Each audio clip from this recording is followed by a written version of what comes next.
but this is considered normal in America, where we have a problem that gets solved for the most part, even if there are some tweaks that can be made to the situation, and then we undo it because, Welcome to the US of A hellscape for the classic and modern people trapped here. On my left, we have an article from The Guardian talking about free school lunches being taken away. But on my right, we have fan art, and we'll use that to keep ourselves sane before we get into the article itself. Sylvia Silica, thank you very much for your fan art submission. Said every time Suris has to say the war words. That is basically how I feel, yes. That is exactly how I feel when that happens. The next one we have is from Barcode Bus Boy. Said I started this a while ago, and it's been taking me a while to draw because I started off without much of a plan. Then it expanded into what it is now. It's looking messy, but I have a weird and inconvenient way of doing mostly everything. We've got my character, we've got Raz's character, Blizzy is sitting up there. I don't know who the other characters here are going to be. We've definitely got Salem there. I don't know who all's going to be in this one. It'll be interesting to see when it gets completed. I'm looking forward to it. The last ones we have are from Vamp Juice. It's a 2-for-1. Said, a Necosaurus with short hair and round glasses reminded me of Scooby-Doo Velma once, and now I can't unsee it. Also, a bonus slime, because they are cute and I want an excuse to doodle. So, I mean, we get a slime episode with a bonus slime. There's a bonus slime on the slime episode. As always, everyone, if you want your fan art to be shown in a future video, the best way to do so is to drop it into the fan art section of the Discord. With that said, let's get to reading. Let's do it. So Congress has failed to extend school meal waivers, expiring on the 30th of June, and the impact will be felt almost immediately. John Phelan, thank you for redeeming your points for an owl. Owl. For the last 2 years, the notion that no kid should ever have to go hungry in the United States have gotten closer to reality. Thanks to federal waivers that have expanded children's access to food, the waivers resulted in a simple but revolutionary outcome. Free lunch, year-round, for every American school child. Can I just say this is a good thing? Feeding children is a good thing. Can you and I, person viewing this video, can we agree feeding kids is a good thing? Can we agree on that very basic of ideas? Can we agree on that? Please, I hope we can, because if we can't, please get out. Please get out. Never have kids. Never fucking breed. But let's continue. So that will come to an end in weeks, as Congress has failed to include an extension of the waivers, which have allowed schools to offer school lunches as well as summer lunch handouts, enabling an estimated 10 million more students to get a free meal. Now, as rising prices hit family and school food programs alike, the program's expiration will cause a cliff that some parents, cafeteria workers, and nutrition advocates say would cause a catastrophe. Ample research shows the educational, health, and behavioral benefits for students who eat breakfast and lunch, but millions of students cannot afford to pay a full-price school lunch, and pre-pandemic survey by the School Nutrition Association found that as many as 75 of school districts in America have unpaid student meal debt. Can we also agree on something? What the fuck is the logic behind forcing kids into debt because they want to eat? Come on. They are kids. At most, you need to give them a little bit of fiber and a PB&J and maybe a carton of milk. That's not super expensive. We can afford that as a nation. Increase my fucking taxes if it means that kids are going to get fed. For a lot of kids who are in poor and impoverished families, the only meal they are guaranteed is their meal at school. Said, or are the districts in debt? No, literally. The way student meal debt works in America is individual kids get the equivalent of a bar tab, where they are in debt to the school. Said, under the old rules, for a student to qualify for a subsidized meal, a student's family would have to submit an application including some of their financial information. These applications are complicated and can cause embarrassment, according to Jillian Meir, the director of No Kid Hungry, a food access advocacy group. Particularly for kids in communities where there are lower to moderate poverty rates, there's a huge stigma attached to free meals, and parents maybe don't want their kids identified that way. So that's one issue, but there's also another problem on top of that as well. Most of these programs go through what's called means testing. And means testing is supposed to make it to where money is not unnecessarily spent on students who can afford meals elsewise. That's what it's supposed to be. What really ends up happening with means testing is people end up falling through the cracks. Oh, your parents make a combined $40,000 a year together? Oh, well, despite the fact that they're both working minimum wage jobs and can barely afford the time, energy, or even the money to get extra meals on the table for you, you technically aren't far close enough to the poverty line, so you technically fall through the gap. So despite the fact that you won't be getting a meal at school because you still have all the problems, you're just going to have to fall through the gaps, and we just have to accept that those kids starve. Remember, people can freak the hell out about kids dying in school shootings, but kids going hungry on an incredibly large scale in the United States, that's just another Tuesday. Yeah, oh, you make $20 over our limits, no help for you. Yeah, that shouldn't be accurate, but it is. Said now those students are no longer treated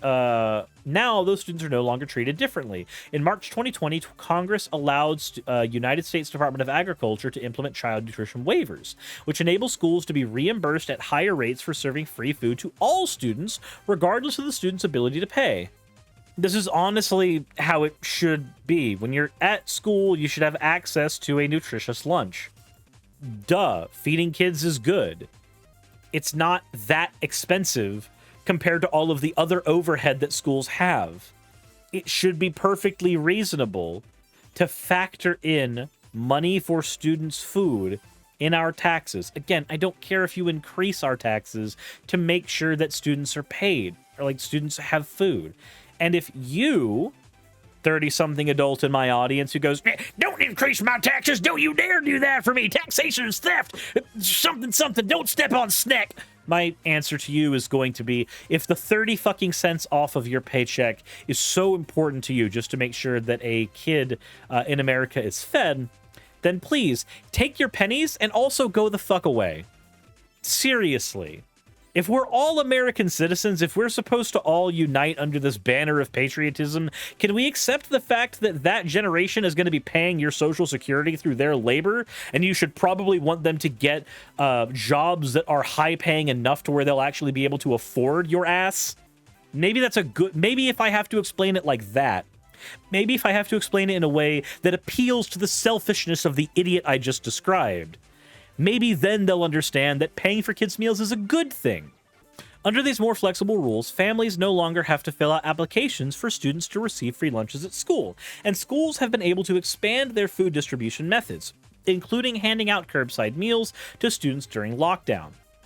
The waivers also dramatically expanded the USDA Summer Food Service program by eliminating geographical requirements and allowing community groups to bring food directly to people in bulk. They took meals to housing authorities. They took meals door to door. They bundled meals so that families that were quarantining could come out one at a time a week and pick up 7 days worth of meals. The result was a cumulative 4.3 billion meals distributed through the service program over the last 2 summers alone, a roughly 30-fold increase over pre-pandemic levels, according to federal statistics. For Candace, a single mom of 2 boys in Michigan who has been sick and unable to work, the expanded food programs have been a lifeline. At the beginning of the pandemic, her school district set up a food giveaway. Basically, there were 2 different times you could drive up, say how many kids you had, and you got enough food for breakfast and lunch until the next time, she told The Guardian. The bundles were packed with a lot of fruits and vegetables, milk, juice, and water. Everything a school has for lunches was in the box, and it was double. Chicken nuggets and sandwiches, mini corn dogs, hamburgers, pizza, fries, tots, subs. For breakfast, there was cereal, bagels. They even had sausage wrapped in a pancake. During the first Thanksgiving in the pandemic, she said the school's principal even brought her a complete Thanksgiving dinner to cook. If it weren't for the expanded programs, I would take the blow. Like not eating myself, just to make sure my kids had enough to eat. No child should have to be hungry in school or anywhere else. Bear in mind, the people who would be against programs like this are the same people that would say if you can't afford a kid, don't get pregnant, but they're the same people who would ban contraceptives. They're the same people that will try to say, they'll try to put everything in place that will force a mother to bear a child against her will, even in the case of rape or incest. They're the same types of people that will support gutting these programs. I'm starting to believe that the point is not that they think that they're the good guys. The point is just cruelty. When the waivers expire on the 30th of June, the impact will be felt almost immediately when the summer meals program launches with far fewer participating sites. Food service vendors, sensing Congress's lack of interest in renewing the expanding food programs, have already shifted their focus from the school market to the more profitable consumer market. For schools, that has exacerbated already dire supply chain issues.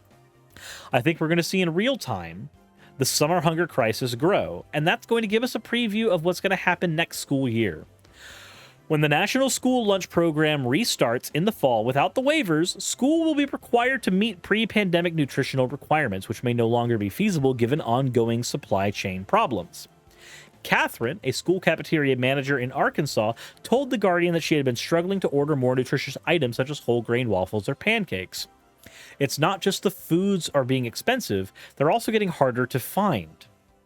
Like many other cafeteria workers, Catherine said that she had been forced to get creative. I never encountered anything I couldn't substitute, but this strategy has only worked because waivers have given cafeteria managers more flexibility. Once the waivers expire, schools will be fined for making any substitutions that do not meet nutritional and meal planning guidelines, hitting already slim budgets. It should be noted that food is not necessarily super nutritious in the United States on its own.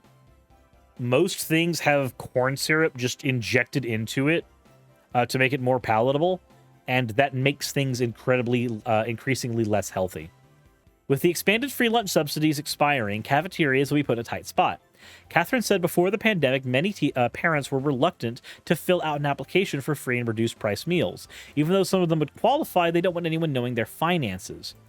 As a result, many students simply accrue meal debt, which cafeterias have few means to collect. You can't call and harass parents. That's against the rules. For Catherine, the solution is simple. Continue the current program. If all students were fully paid, we would never be in the negative and would be able to provide better meals for students. It goes on to point out that the waivers aren't without their issues.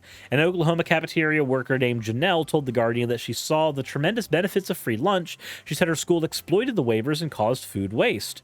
The idea was to get as many kids as possible to take a meal or bag, even if they didn't need it, so the food service contract could claim the meal to get paid. We gave subpar, barely edible food with tiny portions and no choices because it was free and reimbursed. Some states like California and Maine have passed universal free school meal programs, and other states like New York and Colorado and Massachusetts and Vermont have recently introduced legislation to pay for universal free school meals. But for now, there appears to be scant political will to continue the waivers on Capitol Hill. The Biden administration didn't include the extensions in its latest $1.5 trillion spending bill, reportedly at the insistence of the Senate Minority Leader Mitch McConnell. Guess who's back? Turtle's back. McConnell has not commented publicly on the issue, and his office did not respond to a request for comment. But a GOP aide told Politico in March that it was no longer necessary to expand school nutrition programs more than 2 years into the pandemic. They're using the pandemic as the excuse to not feed kids. That's what they're doing. Meyer called the decision enraging. You might want to say COVID is over, but the tattered remains of our supply chain and the fact that schools are worried about if there will be any food for them to serve next year should really serve as an eye-opener that this is not a normal time. The providers need it, and yet Congress does nothing. Mitch McConnell is not turtly enough for the Turtle Club. It's true. It's entirely true. This is the type of stuff that enrages me, because there's no reason for this to be the case. There's absolutely zero reason. Kids deserve to be fed. That's it. If you want to have GOP-approved starvation of children, then, good on you. You're an asshole. And I sincerely wish I could punch you. But this is considered normal in America, where we have a problem that gets solved for the most part, even if there are some tweaks that can be made to the situation, and then we undo it because not super important. Fuck feeding kids. What was it George Carlin used to say? If you're in the womb, you're good, but if you're outside of the womb, get fucked. That's how it always ends up being here. But I want to know your thoughts.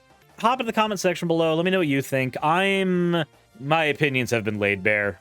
If you're preborn, you're fine. If you're preschool, you're fucked. That was the line. That was the line. If you're preborn, you're fine. If you're preschool, you're fucked. All right. I'm going to take a quick break to get a snack. I'm going to be back in a minute, and we'll be doing our collaboration with Monica Cineroll. But until then, let me know your thoughts in the comment section below. Hit the like button if you haven't already. Subscribe if you haven't already. And as always, everybody, insert in the video tagline here.